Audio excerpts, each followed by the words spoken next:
러시아가 우크라이나와 벨라루스 국경에 전력을 집결시키고 있는 정황이 포착됐다고 폴리티코가 지난달 1일에 보도했습니다. 폴리티코가 위성 영상 데이터 서비스 업체인 막사 테크놀로지로부터 제공받은 위성 사진에 따르면 벨라루스 접경 지역인 러시아 옐야 지역의 지상군과 장갑부대, 자주포 등이 증강되고 있다고 보도했습니다. 해당 부대는 지난 9월 말에 러시아의 다른 지역에서 이동을 시작했으며 제1근위 전차군도 포함된 것으로 알려졌습니다. 이와 함께 우크라이나의 북부 국경 인근에도 전력이 집결되고 있습니다. 글로벌 군사 전문 분석기관인 제인스에 따르면 제4전차 사단 장비가 러시아 브리안스키와 쿠르스크로 옮겨졌으며 제4전차 사단은 T-86 전차와 자주포를 갖추고 있으며 제1근위 전차군 장비도 이 지역에서 확인됐습니다. 제인스는 이 부대는 대규모 반란부터 기계화 전쟁까지 모든 단계의 작전을 수행할 수 있도록 설계됐다며 이 부대는 최신 무기를 지급받는 부대로 새 장비와 전술을 시험하는 첫 부대로 꼽힌다고 설명했습니다.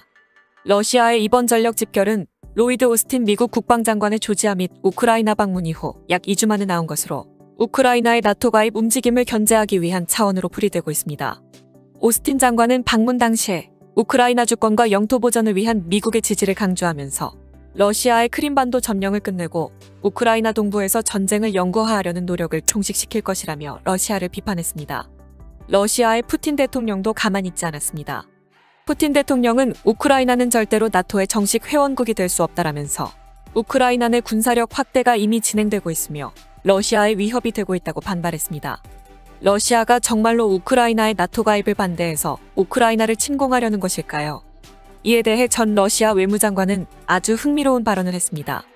러시아 국제문제평의회에서 대표를 맡고 있는 이고리 이와노프 전 외무장관은 만일 러시아가 우크라이나를 침공한다면 러시아가 무슨 시나리오에 따라 작전을 실행할지에 대해 말하고 있어 매우 흥미롭습니다. 이와노프 전 외무장관에 따르면 러시아가 우크라이나를 침공했을 때 반드시 달성해야 할 전략적 목표는 몇 가지가 있으며 이것은 두 나라 간 역사적 문제 해결과 남동부 국경에 대한 서방 위협 배제, 아조프해의 완전한 지배권과 크림반도 육로 접근 확보 등 4가지입니다. 이를 달성하기 위해서는 최소한 우크라이나의 수도인 키예프를 점령해야만 하며 그리고 서방의 협조적인 현재의 우크라이나 정권을 드네프르강 서쪽으로 몰아내고 친러시아를 표방하는 우크라이나 국가의 창설이 필요하다고 설명했습니다. 즉, 러시아는 우크라이나를 침공해도 우크라이나 전역을 점령하지 않을 것이며 드네프르강을 사이에 두고 현재의 우크라이나와는 별도의 친러시아 국가, 즉 동우크라이나를 창설하여 나토와 러시아의 완충지대를 만들겠다는 의미입니다. 다만 이바노프 전 외무장관은 우크라이나 침공을 통해 달성되는 전략적 이익보다 러시아가 지불하는 비용이 더 크기 때문에 우크라이나 침공이라는 선택은 도저히 있을 수 없다라고 지적했습니다. 이처럼 러시아가 우크라이나를 침공하여 무력으로 승리해도 러시아 이외의 다른 나라로부터 지지를 얻는 것은 거의 불가능하며 만일 동우크라이나가 창설이 되어도 현재의 우크라이나와 질펀한 긴 싸움에 휘말려 드네프르강을 사이에 둔 새로운 국경지대는 불안정해질 수밖에 없다라고 말했습니다.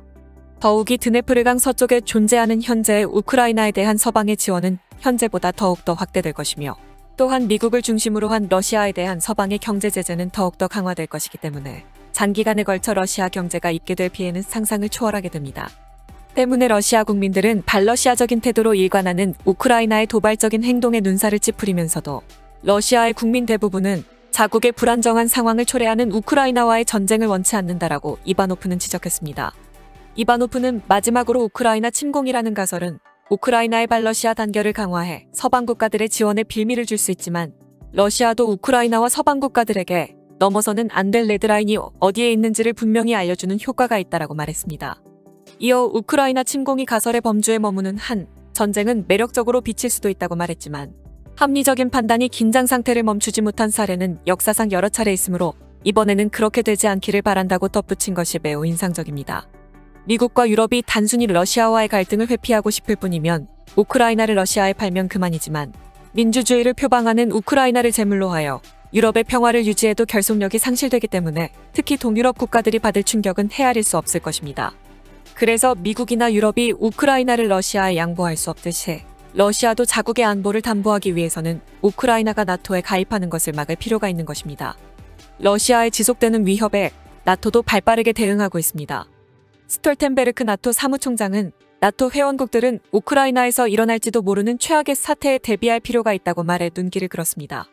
이 문제를 집중 토의하기 위해 나토 회의에 참석한 스톨텐베르크 사무총장은 기자들과 만나 러시아의 우크라이나 침공 확률이 현재 20%냐 80%냐를 논의해도 변화할 가능성을 지닌 미래는 예측 불가능하고 러시아는 크림반도를 침범한 전례도 있다며 나토 회원국들은 우크라이나에서 일어날지도 모르는 최악의 사태에 대비해야 한다고 촉구했습니다.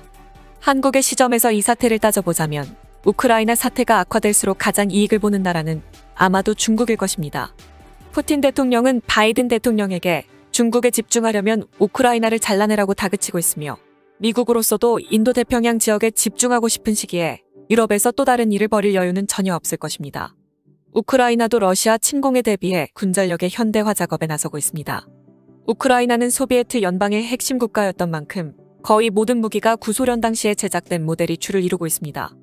주력 자주포로는 러시아군도 사용 중인 ES-19 152mm 자주포 63문과 이보다 구형인 ES-3 152mm 자주포 235문, 마찬가지로 구식 ESL 122mm 자주포 340문을 기계화 부대의 주력 자주포로 사용하고 있으며 185문의 EA-65와 287문의 EA-36, 224문의 DA-10 등 700여 문에 달하는 구형 152mm 견인포를 보병부대의 주력 화력 지원 수단으로 운용 중입니다. 우크라이나는 최근 러시아의 군사적 위협이 심화되면서 다각도로 군사력 현대화를 꾀하고 있는데 우크라이나는 노후화가 극심한 DA-10 등의 견인포와 ES-3 자주포를 대체하는 물량으로 두 가지 모델이 검토되고 있는 것으로 전해졌습니다. 견인포는 체코에다나 M2 차륜형 자주포가 유력하게 거론되며 실제로 체코와 도입 협상이 진행 중인 것으로 알려졌고 자주포로는 의외로 폴란드의 크랩 자주포 도입이 검토되고 있습니다.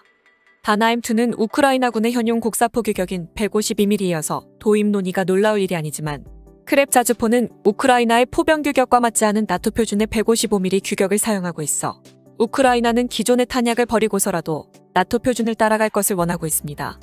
우크라이나가 폴란드제 자주포를 도입하는데 우리가 관심을 가져야 하는 이유는 폴란드가 우크라이나에 대량 납품할지도 모르는 이 자주포의 절반이 메이드 인 코리아가 될지도 모르기 때문입니다.